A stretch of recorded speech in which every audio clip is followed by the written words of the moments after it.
Eu quero tomar a posição de que aconselhamento não é algo hereditariamente errado. O problema que eu acho que nós enfrentamos, eu mencionei isso com algumas pessoas durante os anos e tem vindo cada vez mais à tona, é que as pessoas acham que nós podemos autogerenciar, que nós podemos ir a um ancião e por conta da sua mentalidade espiritual, isso significa que eles podem dar bons conselhos. Agora, você pode ir para um ancião que não sabe nada sobre saúde, mas talvez ele seja um expert em relacionamentos ou na leitura da Bíblia. E você não poderia ir até ele buscar conselhos médicos. Então, só porque alguém é um ancião no movimento, isso não significa, por definição, de que eles se tornem bons conselheiros. O que eu quero sugerir é isso, que em qualquer contexto, vamos dizer, por exemplo, em um instituto de psicologia no país A, nesse grupo de pessoas, essas centenas de psicólogos que eles têm em Gales, eles vão estar numa curva de distribuição. Eu não sei se você sabe o que uma curva de distribuição é, mas essa curva de distribuição padrão, ela vai mostrar uma média. Eu vou desenhar aqui no quadro. Se parece mais ou menos com isso. Aqui seria a média. A média, a maioria dos psicólogos estariam aqui, seriam razoáveis. Haveriam alguns que seriam ruins e outros que seriam excepcionais. Isso acontece em qualquer profissão, em qualquer assunto, em qualquer coisa. Na produção alimentar é a mesma coisa. Então, deixe-me terminar o meu ponto. Deixe-me terminar o meu ponto primeiro, por favor. Se você quer fazer uma pergunta, você precisa levantar a sua mão. E então eu posso pedir para você fazer um comentário. Se você enviar mensagem para alguém no privado, eles poderão te ajudar com isso, porque eu também não sei como fazer. Então, neste gráfico, existem pessoas que vão ser boas, medianas e ruins. E esse gráfico aqui é para as pessoas no movimento e para pessoas que estão no mundo, funciona para ambos. No nosso movimento, existem bons conselheiros. E no nosso movimento também existem conselheiros ruins. E no mundo é a mesma coisa. Então, o ponto que eu quero fazer é que a parte de ser um conselheiro excepcional é o seguinte.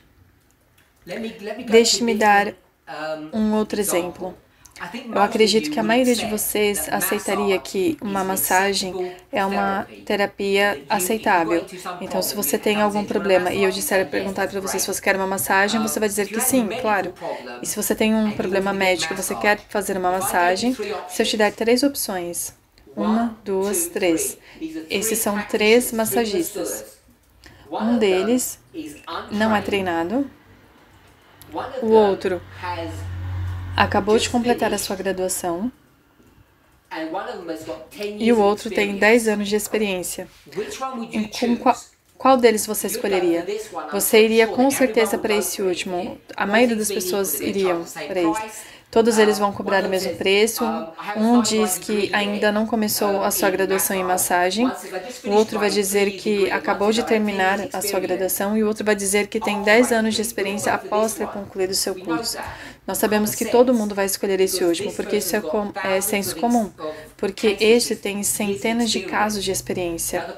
E o problema que nós enfrentamos aqui no nosso movimento é que nós não temos conselheiros experientes. Nós talvez temos pessoas que são bons conselheiros, mas eles não têm experiência. Eu posso garantir a você que não existe ninguém nesse movimento que tenha passado por 100 sessões com pessoas que têm problema no seu casamento. Eu tenho quase certeza, eu posso quase garantir para vocês que não existe ninguém nesse movimento que tenha feito 100 sessões de sessões de casos maritais. Agora, no mundo existem centenas, milhares de psicólogos que já fizeram isso, que têm pelo menos 100 casos de sessões de casamento. Então, eles têm experiência, eles reconhecem os padrões, eles sabem como isso funciona, porque eles se tornaram familiarizados com isso.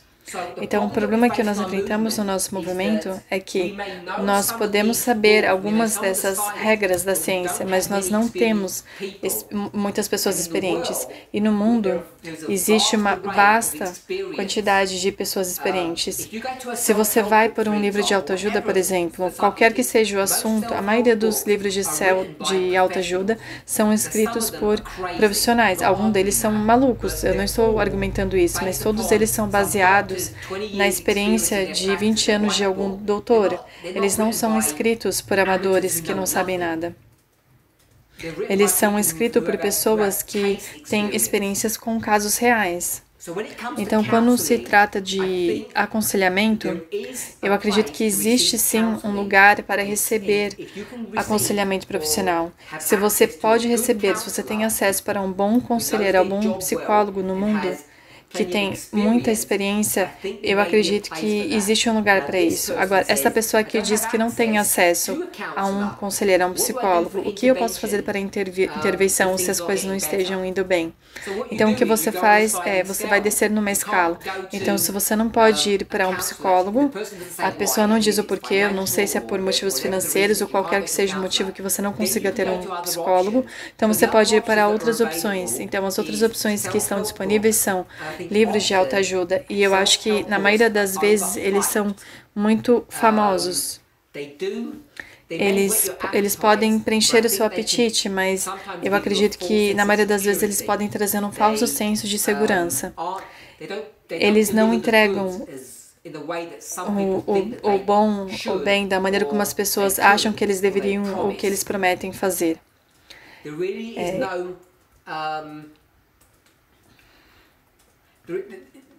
Não existe nenhum substituto para um psicólogo profissional e pessoal, alguém que saiba o que está fazendo. Eu digo alguém do mundo. Eu digo um encontro face a face. Isso não existe um instituto para isso. Se você não pode ter isso, então eu acredito que você pode procurar um livro de autoajuda. Se você conseguir encontrar um bom, ele tem o seu mérito. E você também tem pessoas dentro do movimento. No Antigo Testamento ele chamaria isso de uma mulher sábia ou uma pessoa sábia ou os anciões da vila. Qualquer termo que seja utilizado, existem pessoas que têm sabedoria. Frequentemente, na maioria das vezes, é através de experiência da vida, mas na maioria das vezes não é assim.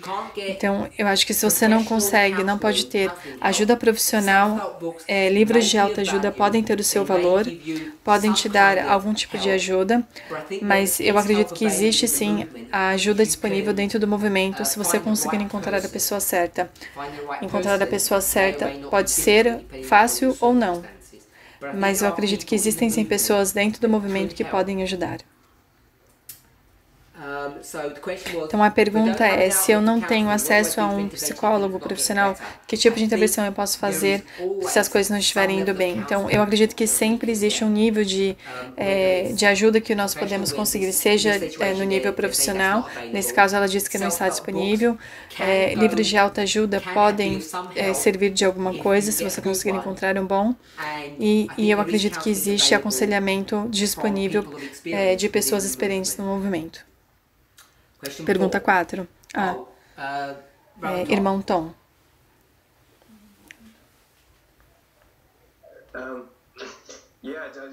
É mais um comentário do que uma pergunta sobre o que você estava dizendo. Eu aprendi com o passar dos anos que só porque você está no movimento e você tem um bom entendimento da Bíblia, isso não significa que você consegue ajudar em qualquer tipo de coisas. Se os levitas vierem e um deles precisar de ajuda para consertar o seu carro, eu não vou poder ajudar porque eu não sei como consertar um carro. Ou se um deles precisar de um atendimento emergencial, um atendimento médico emergencial, eu não poderia fazer nada para essa pessoa porque eu não sei nada, eu deveria levar para o hospital. Então, eu acredito que você fez um ponto muito bom.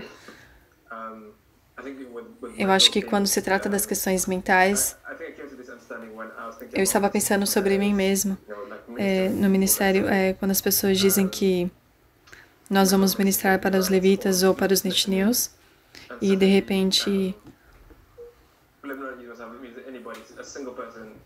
e um deles acontece ser casado por 14 anos e está passando por problemas no casamento, e só porque você sabe da Bíblia e sabe das linhas não significa que você pode consertar este problema. Nós precisamos reconhecer os nossos limites. E existe lugar onde nós podemos conseguir essa ajuda fora do movimento. E isso está tudo bem. É da mesma forma como você vai num mecânico para consertar o seu carro, porque ele não sabe nada da Bíblia. E é lógico que eu não estou dizendo que a sua mente é muito mais importante do que um carro, mas eu só queria concordar com o que você estava dizendo. Obrigada. Desculpe, ancião Parminder. A Natalie estava com a mão levantada. Eu já ia perguntar pela Natalie, eu não esqueci dela. Tom, irmão Tom, você poderia baixar a sua mão? Obrigada. Natalie?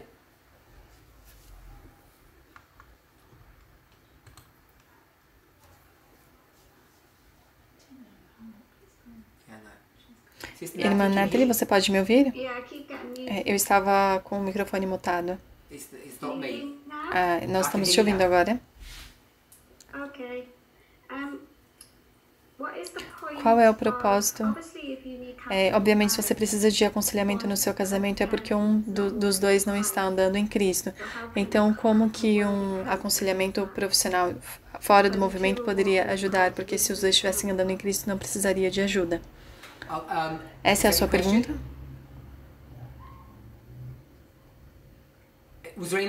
Existe algo mais na sua pergunta ou eu posso começar a responder? Desculpe, eu estava no mudo de novo. Essa é a parte da minha pergunta. Então, eu vou tentar abordar isso. Eu acredito que é um termo mal empregado as pessoas usarem esse tipo de frases clichês de que ambos estão andando em Cristo, então não precisam de ajuda. Eu vou sugerir que a maioria dos relacionamentos no movimento que não estão indo bem, as pessoas estão andando em Cristo, mas eles ainda precisam de ajuda. Eu acho que essa ideia de que andar em Cristo te torna imune a doenças, seja ela física ou mental. Deixe-me terminar o meu ponto e aí eu te dou a oportunidade para você fazer a sua próxima pergunta. Eu não acredito que só porque nós dissemos que alguém está andando em Cristo, que eles não podem ser beneficiados por uma ajuda. Seja essa ajuda vindo da leitura do Espírito de Profecia, ou lendo um livro de autoajuda, ou conversando, vou dizer, um ancião, ou buscando ajuda profissional secular. Eu não acredito que essa ideia de andar em Cristo ou estar em Cristo é uma cura para qualquer uma dessas coisas. Existem muitas pessoas que estão em Cristo, estão andando em Cristo. Eu vou dizer 18 meses atrás, que estavam causando estragos na sua própria saúde, na saúde dos seus familiares e amigos, na saúde do movimento, na saúde das pessoas de fora do movimento que estavam destruindo as pessoas, e a maioria dessas pessoas estavam andando em Cristo. Isso é adventismo conservador das pessoas que estavam dentro desse movimento. Nós estávamos causando estragos. Eu vou dizer que a razão pelo qual você estava fazendo todas as coisas erradas é que você não estava em Cristo. Eu não acredito que isso é uma sentença correta de se dizer. Eu acredito que o que nós estávamos fazendo era o que nós entendíamos que era o correto, que é em Cristo. Mas isso não significa que nós estávamos fazendo certo. Isso não significa que nós não podemos ser educados por fontes seculares, fontes de fora do movimento, seja elas cristãs ou seculares. Então, eu não quero me prender na premissa de que se as duas pessoas estão andando em Cristo, elas não vão ter problemas maritais. Eu não acredito que isso está correto. Eu não acredito que exista qualquer evidência de que isso esteja correto. Eu vou te dar um exemplo disso e depois eu deixo você responder. A maneira como as pessoas lidam com a questão de morar no campo acontece de uma maneira similar. É que eles pensam que eles fugindo da cidade e mudando para o campo, tudo vai estar bem. E da minha experiência, e eu não estou dizendo que eu tenho uma experiência grande nisso, mas há mais ou menos 100 casamentos que eu posso apontar que estão morando no campo, que a maioria deles estão nesse casamento funcional. E mudar para o campo, na verdade, fez o seu casamento piorar e não melhorar. Não ajudou o seu casamento, mas piorou o seu casamento morando no campo. Então, essa ideia de que morar no campo vai consertar ou vai ajudar você, eu acredito que simplesmente é erro. Isso não é um ataque à questão de morar no campo. Eu estou dizendo apenas que isso é um fato, que isso não cura os relacionamentos e, na verdade, na maioria dos casos, torna eles piores. E eu estou colocando isso que isso é apenas um exemplo de que só porque as pessoas estão em Cristo, isso não significa que eles não precisam de ajuda e suporte, seja ajuda secular ou seja de alguém da igreja. Agora pode prosseguir e fazer sua próxima pergunta. Ainda nessa pergunta, eu ouvi você dizer que uma vez que duas pessoas em Cristo, elas não vão discutir, elas não vão argumentar. Isso foi numa dos vídeos de Portugal. Sim, eu disse isso, mas isso não significa que só porque elas não estão argumentando, não estão discutindo, não significa que elas não precisam de suporte. Se elas estão discutindo, se elas estão argumentando, obviamente é porque elas não estão concordando. Nós dois podemos ser sinceros um com o outro, e só porque eu não sou rude com você, eu não estou gritando com você, não significa que o nosso relacionamento está bem. Quando os casais entram em problemas, eles têm diferentes maneiras de responder. Algumas vezes eles vão cair nesses diferentes papéis, e os dois papéis mais frequentes que eles caem eu vou chamar de atacar e atacar. Então, eles dois atacam um ao outro. Isso é um mecanismo comum. E o outro, que é muito comum, é atacar. Eu não quero chamar isso de defesa, mas retrair, é atacar e retrair. E retrair significa que você basicamente se afasta, você vai embora, você entra dentro de um buraco. E essa pessoa não vai se tornar agressiva ou vai discutir ou argumentar, ela simplesmente vai se retirar, ela vai se afastar. E o fato dela se retirar e dela não estar respondendo não significa, não é um sinal de cristianidade. É um sinal de que o seu relacionamento é falho, de fracasso. Então, eu acredito que não é fácil de ver a maneira como as pessoas respondem e usar isso como marco e dizer que por conta disso eles não estão discutindo. Existem uma situação em que você tem duas pessoas que são honestas, que querem fazer o correto, que são fiéis, que querem ser fiéis, e eles estão apenas passando por dificuldade.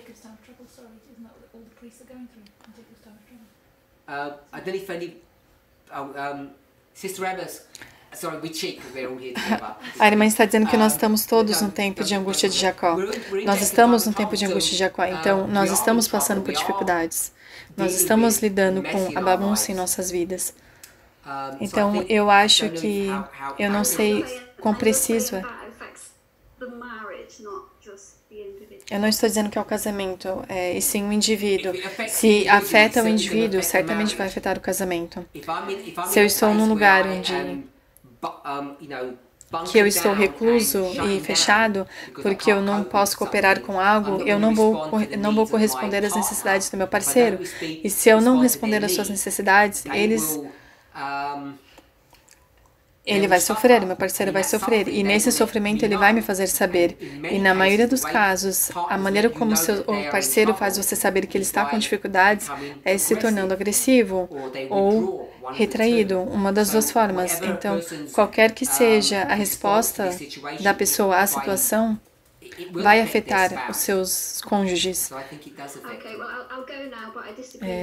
Eu discordo ainda de você sobre buscar ajuda profissional fora do movimento, porque eu conheço e vi muitos casamentos destruídos por conta de psicólogos, psiquiatras do mundo que queriam fazer o mal. E isso foi loucura. Sim, eu concordo com você em uma coisa. Isso realmente soa maluco. Porque eu acho que fundamentalmente ele é realmente maluco.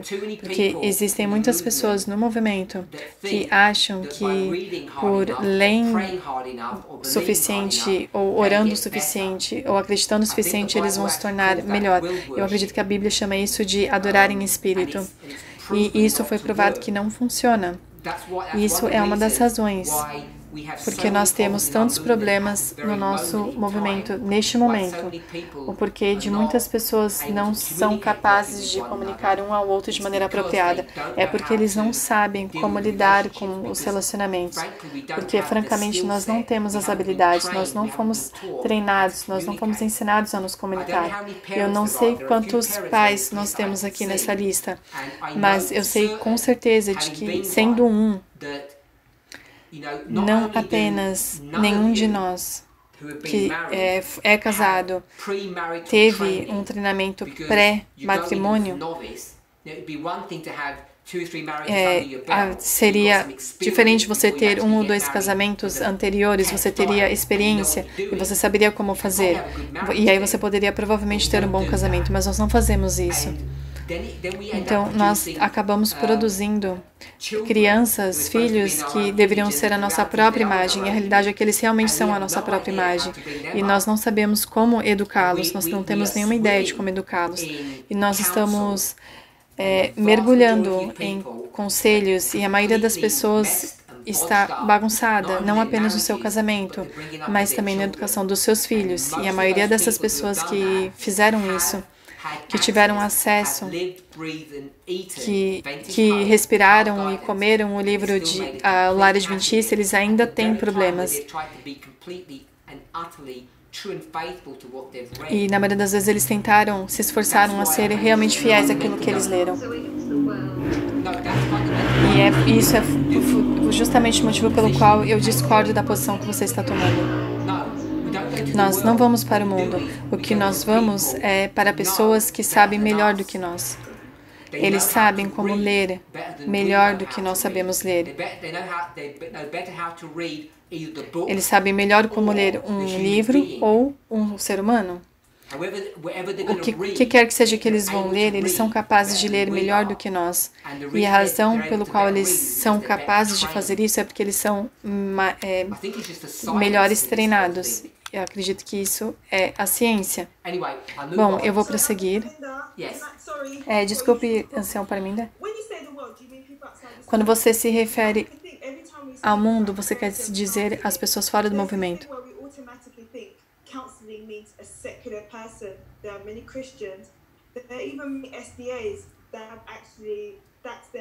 É que existem muitos adventistas que possuem essa profissão de psicólogo.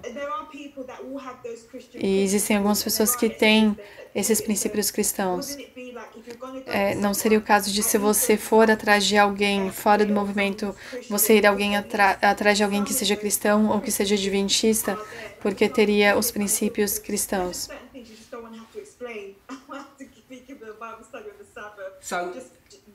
Eu entendi o seu ponto. Deixe-me perguntar para você, em alguma experiência da sua vida, quando você precisou de qualquer ajuda de uma irmã, de alguma ajuda, você foi para um mecânico adventista? Não, você não vai. O que você vai o que você usa, o que todos nós deveríamos usar na nossa experiência da vida é o nosso senso comum. E para mim é senso comum. Se eu vou pagar R$50 uma sessão, eu vou para a melhor pessoa. E a melhor pessoa não vai ser um adventista. E, na maioria dos casos, eles não são nem ao menos cristãos. O ponto que eu quero fazer eu acho que é difícil encontrar. Eu acho que é difícil alguém dizer que realmente precisa de ajuda e vai buscar ajuda a um profissional cristão. psicólogo cristão, e eu não acredito que existe isso. E o que nós temos é pessoas que são treinadas a entender a ciência da mente. E a ciência da mente é ciência, porque não existe uma perspectiva cristã da mente, ou uma perspectiva budista da mente, ou uma perspectiva islâmica da mente. Nós podemos usar linguagens diferentes. Na Bíblia, eu vou dizer como adventistas, as pessoas do movimento, nós usamos o termo coração, e nós usamos o termo coração para expressar o centro do nosso ser, onde as nossas emoções estão. Ou isso é pseudociência e completamente bobagem, ou existe alguma verdade nisso. E eu quero sugerir que, se você for para um cientista que foi treinado em pesquisas cerebrais, ele vai te dizer, e eu acredito que isso é senso comum, porque eu sei disso e isso está no domínio público, e ele vai te dizer que o assento das emoções estão na parte límbica do seu cérebro. Eles vão chamar de cérebro primitivo, ou cérebro ancestral, ou seu primeiro cérebro, mas eles sabem onde está localizado, porque eles colocam eletrodos no seu cérebro e eles conseguem medir onde as suas emoções estão. E eles chamam isso de sistema límbico, que nós chamamos de coração. São diferentes terminologias, mas é a mesma coisa. Então, o que eu estou dizendo é, não existe, eu não acho que existe psicologia cristã. Eu não acredito que isso existe. O que existe é a ciência da psicologia, e uma parte dela é uma ciência bobagem, baseada em falsas premissas, mas outra parte é uma boa ciência. E a parte que é uma boa ciência estaria em acordo com o que Ellen White nos ensina ou diz. Mas eu quero acrescentar uma palavra de precaução quando nós fazemos isso. Algumas semanas atrás, eu acredito que foi em alguma das sessões de perguntas e respostas, nós falamos sobre masturbação. Eu acredito que foi na primeira sessão que nós fizemos. Eu sei que algumas pessoas não gostam da linguagem direta que eu utilizo, mas Ellen White diz que se você pratica a masturbação como um homem jovem, você vai ter problemas mentais. Nós sabemos que isso é puramente, completamente errado. Não existe verdade nisso, mas Ellen White diz que é. Então, nós realmente precisamos tomar cuidado, mesmo quando lemos o Espírito de Profecia, em como ela foi influenciada pelo tempo em que ela vivia. Existem algumas coisas do que ela diz nesses conselhos de saúde que não estão corretos. E eu acredito que se nós não estivermos dispostos a confrontar esses problemas, nós vamos acabar nos encontrando em situações delicadas. Então, tudo o que eu quero dizer é isso. Eu não acredito que existe isso de psicologia cristã ou psicólogos que compreendem de onde nós viemos. Porque se um psicólogo vale o dinheiro que nós pagamos a ele, eles encontram qualquer tipo de pessoa.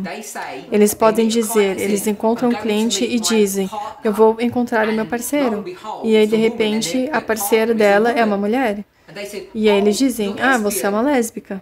E você diz, nossa, eu preciso ir para um psicólogo que é lésbica? Eu acredito que você pode encontrar algo assim. E nós diríamos, isso é tolice, você não tem que ir para um especialista, um psicólogo especialista em lésbica para compreender as necessidades de lésbicas, porque as necessidades delas não são diferentes das necessidades de pessoas heterossexuais. Elas precisam ser cuidadas, apreciadas e amadas, como qualquer outra pessoa. E eu acredito que cristãos também não possuem necessidades especiais, não precisa de ter um treinamento especial para um psicólogo ser capaz de cuidar de um cristão. Não existe nenhuma estranheza no que nós fazemos em dizer, por acaso, eu não vou trabalhar aos sábados porque eu sou um adventista do sétimo dia. Eles vão dizer, tudo bem, você é um adventista do sétimo dia. E aí você vai dizer, isso é meio estranho, você vai querer cortar a sessão, encerrar a sessão e não pagar mais o psicólogo porque você vai querer encontrar um psicólogo decente, porque um psicólogo decente estaria surpreso com a sua peculiaridade cristã. Essa é a minha perspectiva sobre psicologia cristã. E eu tenho certeza que para alguns de vocês isso seja um pouco direto ou rude. Eu não sei o que vocês pensam.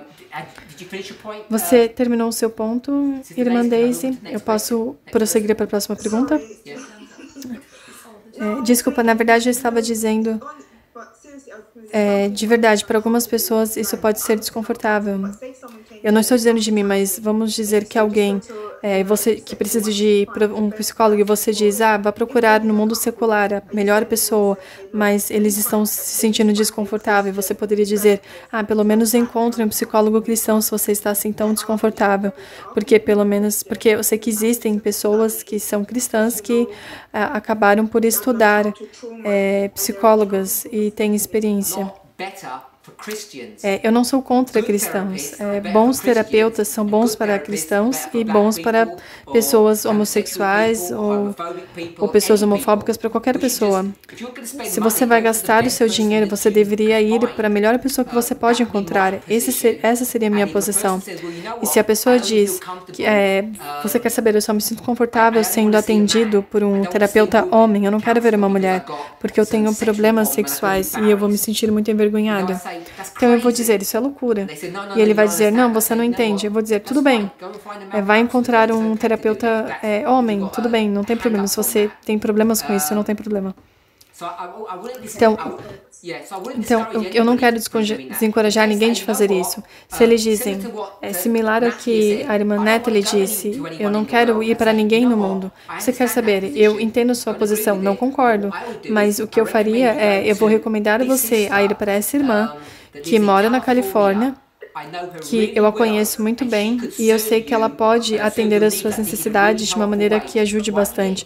Por que você não entra em contato com ela? Eu faria isso. Eu não atiraria para as pessoas e diria, vocês precisam fazer dessa forma. Não é isso que eu quero fazer. Eu vou dizer, tudo bem. Eu poderia dizer, eu li um livro realmente muito bom que é de um terapeuta adventista. Leia ele, eu acredito que você vai encontrar algum benefício lendo esse livro. Então, qualquer que seja a experiência da pessoa, eu acho que nós deveríamos encorajar essa pessoa e dar suporte. Eu não quero ser crítico às pessoas, quer seja a fase que elas estejam passando na sua experiência, mesmo que eu não concorde com elas.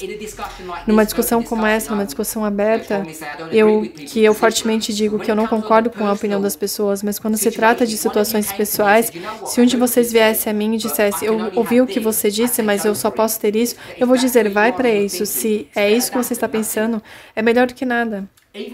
Mesmo que as pessoas digam, precisa ser alguém dentro do movimento, precisa ser uma mulher dentro do movimento. Eu vou dizer, tudo bem, vá para essa pessoa, eu conheço ela muito bem, eu acredito que ela pode te ajudar. Mesmo que seja apenas para ouvir, ou te abraçar, ou te desabafar, eu acredito que vai ser benéfico. Eu acho que seria errado de mim querer que as pessoas façam aquilo que eu estou dizendo. Não é essa impressão que eu quero deixar, de que as pessoas precisam fazer da maneira como eu estou dizendo. Então, qualquer que seja o caminho, o lugar onde você esteja na sua experiência, talvez você precise só de oração ou de ler o Espírito de Profecia. Então, leia o Espírito de Profecia, mas leia de maneira mais objetiva. Não tem problema. Eu não tenho nenhuma objeção quanto a isso. Eu realmente não quero que nós cheguemos a esse tipo de pensamento. Sister Tash, irmã Tash, aqui diz irmã Tash, é a irmã Tashana? Sim, ancião Parminda, é a irmã Tashana. Por favor, vá em frente com a sua pergunta. Qual é a posição do movimento sobre retiros para solteiros? Ok, então o movimento não tem uma posição sobre pessoas solteiras indo para retiros. Então, o que você pode fazer é perguntar a minha opinião. Então, nós estamos falando sobre retiros de gêneros misturados, homens e mulheres, é isso que nós estamos se referindo? Sim. E qual é o propósito do retiro? É como se fosse uma agência de encontros para você encontrar alguém? É algo que a igreja adventista geralmente faz. Eu nunca fui a um, então eu não sei como eles funcionam, mas eu sei que eles dão uma oportunidade para que adventistas encontrem adventistas. Então, nós vamos chamar do que vamos chamar de agência de encontros.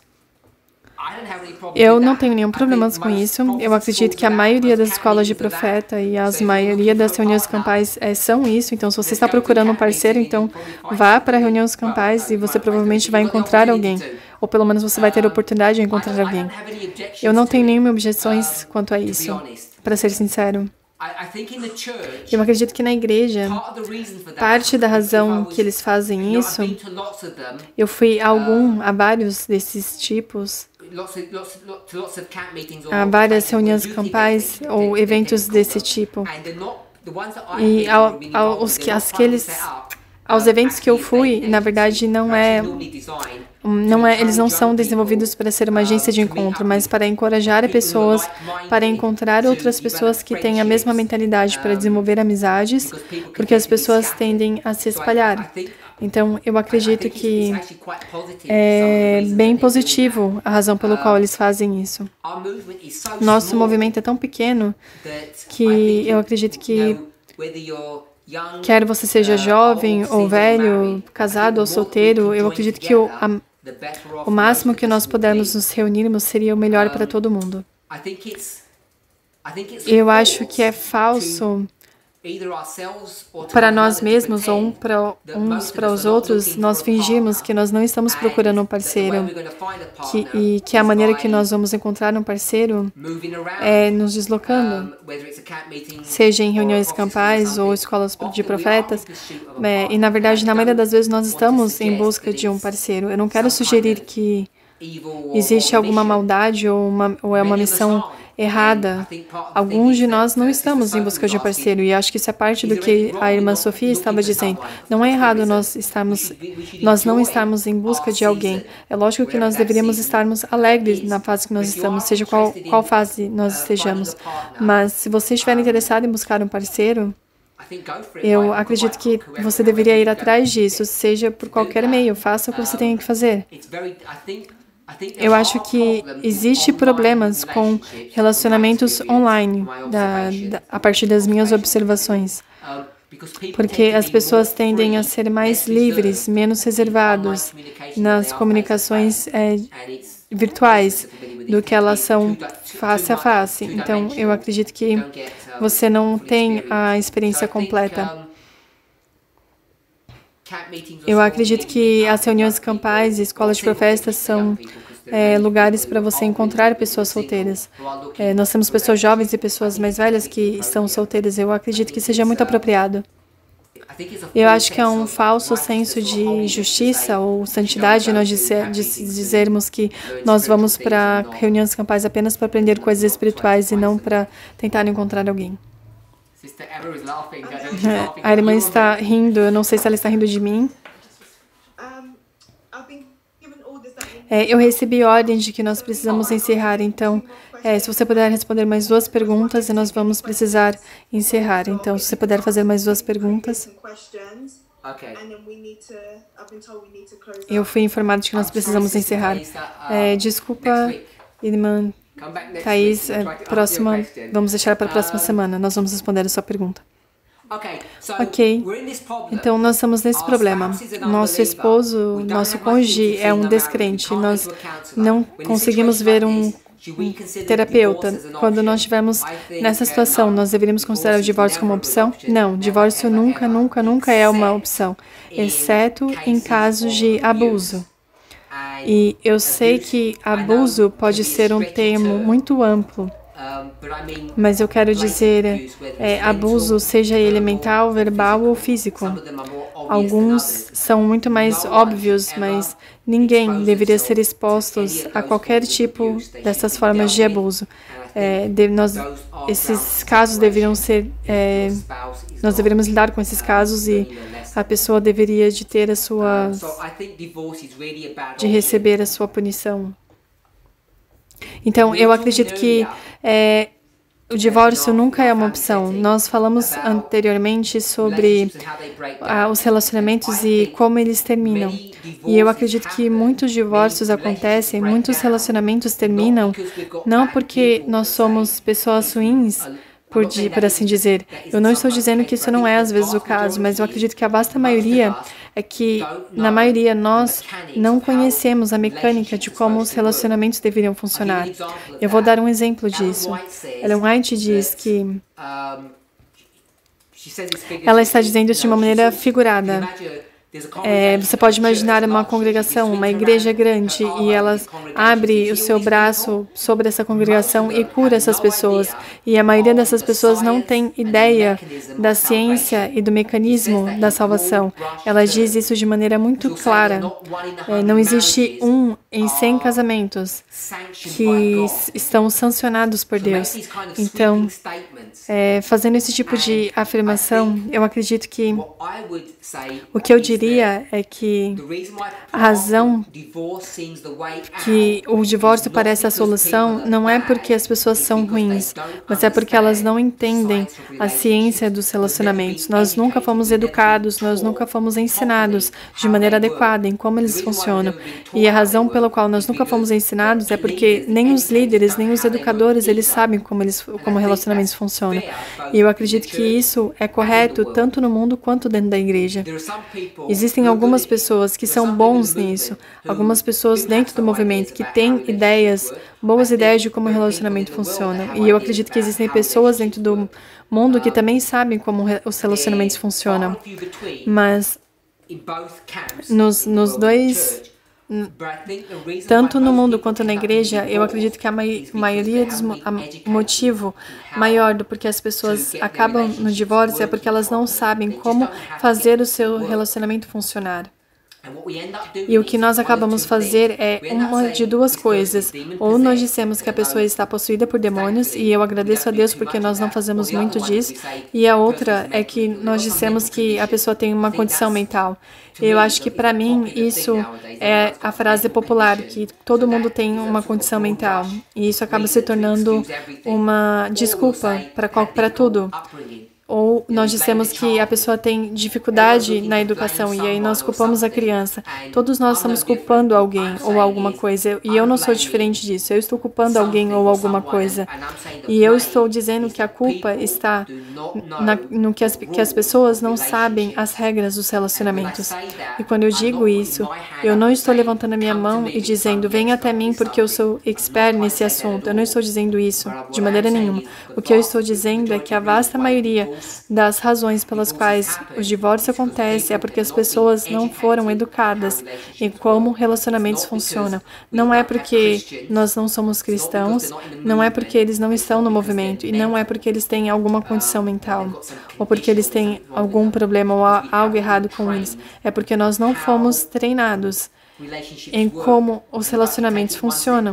E se eu puder tomar um passo para trás, a primeira coisa que Ellen White diz que nós precisamos compreender, se nós quisermos ser cristãos, é entender como o ser humano funciona, como a maquinaria do ser humano funciona. E a maioria de nós não sabe como fazer isso. Se você for para um médico missionário, se você é solteiro e você não está cortejando e você não foi divorciado, se eu posso dizer você está fresco, você tem naturalmente uma perspectiva positiva sobre o casamento, mesmo que você sabe que tudo está contra você, a estatística está contra você, mas você vive atrás dessa esperança. E a razão disso acontecer, de você pensar que isso é alcançável, é porque nós fomos desenvolvidos para acreditar nisso, de acreditar nos bons relacionamentos. O que acontece é que nós não sabemos como manter o equipamento vivo, né, o nosso corpo em ordem. E é por isso que alguns de nós temos visões positivas do casamento, e por isso que nós queremos entrar no casamento. E quando nós chegamos lá, é que nós não sabemos como manter essa maquinaria, nós não sabemos como manter a nossa mente, o nosso corpo funcionando de maneira correta. E aí nós forçamos de volta. E aí nós dissemos, se livre do velho, vamos pegar algo novo. Então, eu não acho que divórcio é uma boa opção. A pergunta continua. Eu perguntei por que estar no casamento só porque você está casado legalmente no papel, mas não no coração, parece um laço, uma prisão. Essa pessoa está dizendo, seja ela estar falando dela mesma ou de um termo de maneira genérica. Muitas pessoas, se você está casado agora, Em algum momento, pode ter sido por um breve tempo ou por um tempo maior, você vai dizer alguma coisa parecida com isso. Eu me sinto mais sozinha agora do que quando eu estava sozinho. E quando você estava sozinho, você pensou que você estava sozinho. Você pensou que o casamento resolveria seu problema e te faria feliz, porque é esse que é o sonho que nós temos, que é o sonho. E esse é o sonho porque é o que Deus projetou pra gente. E aí o que você encontra é que o casamento se torna mais solitário do que quando você estava solteiro. E a maioria das pessoas, quando se encontram nessa situação, querem sair do casamento, porque isso é tão destrutivo para a alma. Essa pessoa não diz de solidão, mas ela diz que afeta de maneira física, mental, é uma prisão. Então, elas querem sair, a escapatória é o divórcio. Vai funcionar se você se divorciar, você vai parar a dor.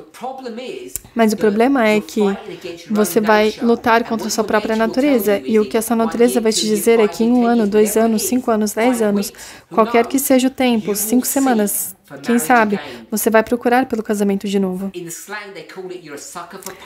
Eles dizem que, falando em gírias, eles chamam que você gosta de sofrer.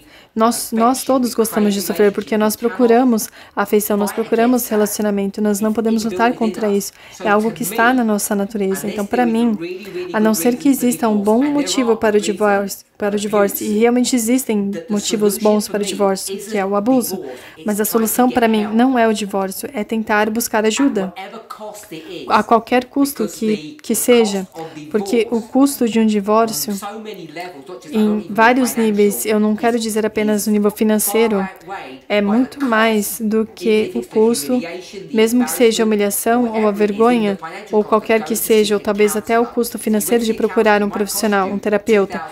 Porque um terapeuta pode te custar 2.000 libras, mas um divórcio vai te custar muito mais do que isso no longo prazo. A vergonha, o sofrimento de estar divorciado, superem muito o custo, o embaraço de procurar um terapeuta. Se você puder receber ajuda de qualquer fonte que seja, eu acho que essa deveria ser a primeira consideração que as pessoas deveriam de ter. E elas não deveriam realmente considerar o divórcio como uma opção para esse casamento quebrado e destruído. E eu vou dizer de novo que casamentos arruinados são sintomas de que nós estamos doentes porque nós não sabemos cuidar de nós mesmos. Última parte. Eu acredito que eu já tentei o máximo que eu podia e eu acho que eu cheguei no meu limite. Essa pessoa está encapsulando um pensamento que muitas pessoas dizem para si mesmas. Eu não sei quantos de nós que estão ouvindo aqui são divorciados ou separados. Eu conheço o número que é, mas aqueles que não são, que ainda estão no casamento, podem estar perto desse ponto ou podem estar contemplando esse ponto. E a razão disso que eu estou dizendo, que você chegou nesse ponto, não é porque você é ruim. Eu quero reforçar isso. Não é porque o seu esposo, seu cônjuge é ruim, ou porque você é cristão ou não é cristão. Eu não acredito que seja qualquer uma dessas coisas. Eu acredito que, fundamentalmente, o problema é que você não entende a ciência. O que eu recomendaria, se fosse tão simples, é que você se inscrevesse numa faculdade de psicologia para ter um relacionamento apropriado. Eu acredito que se você se inscrevesse numa faculdade, você estaria curado, mas o problema nós precisamos procurar ajuda. E existem várias fontes disponíveis. Eu entendo o dilema que as pessoas estão, mas o que eu quero encorajar é que nós tenhamos essa esperança, essa crença. Ellen White diz que a maioria daquela congregação não entendia como a salvação funcionava. E eles eram todos membros batizados da igreja adventista. Eles eram batizados na igreja remanescente. Eles sabiam da verdade e ainda assim eles não entendiam o mecanismo ou o que eu chamaria da ciência da salvação. E esse é o motivo que essa série de perguntas estão encapsulando essa ideia. Nós não entendemos como manter os nossos relacionamentos em bom funcionamento, porque nós nunca fomos treinados para isso. E é isso que nós precisamos de treinamento, de sermos educados. Eu não estou dizendo que eu sei como começar, como você deveria começar esse treinamento. Eu não tenho uma lista de pessoas que eu poderia recomendar. Eu não tenho um livro de autoajuda para ele. Eu não estou dizendo para você se inscrever no meu curso, porque o que eu estou dizendo é que eu sei que, com 100% de certeza, que o problema da pessoa que está nessa situação não é porque ela é ruim, é porque ela não foi treinada. E apenas saber disso, eu acredito que deveria trazer alívio e conforto para algumas pessoas. Se você está no relacionamento e seu relacionamento está chegando ao fim, eu recomendaria, se você poderia se manter nessas coisas que eu sugeri e perceber que o problema é que você não sabe como ter um relacionamento apropriado. Não é porque vocês dois são ruins. Você vai saber, da mesma forma como eu sei, esse conceito que diz: odeie o pecado, mas ame o pecador. E nós somos papagaios disso, nós ficamos repetindo isso. Mas eu acredito que a maioria de nós não sabe o que isso significa. Se você seguir essas perguntas que eu estou lhe dando, é esse ponto. O que nós precisamos fazer é odiar o pecado, mas o que a maioria de nós estamos fazendo, da maneira como essas perguntas estão sendo feitas, o que eles estão fazendo, eles estão odiando o pecador, e o pecador é o seu cônjuge, o descrente. Eles pensam que esse é o problema, e que se eles se livrarem do pecador, porque eles odeiam o pecador, tudo vai estar bem, tudo vai ser curado. Mas o que eles não percebem é que não existe nenhum problema com o pecador. O problema é com o pecado. São as ações, é o comportamento. As práticas do cônjuge, do pecador, é onde está o problema. E se ambos no casal perceberem isso e dissessem: o problema não está em você, meu esposo, não está em você, minha esposa, está nas suas palavras, o problema está no seu comportamento, o problema está no seu mecanismo de cooperação. É o pecado que deveria estar no alvo. E que a maioria das vezes o que nós fazemos é nós personificamos o mau comportamento. Não é o indivíduo, é o comportamento do indivíduo.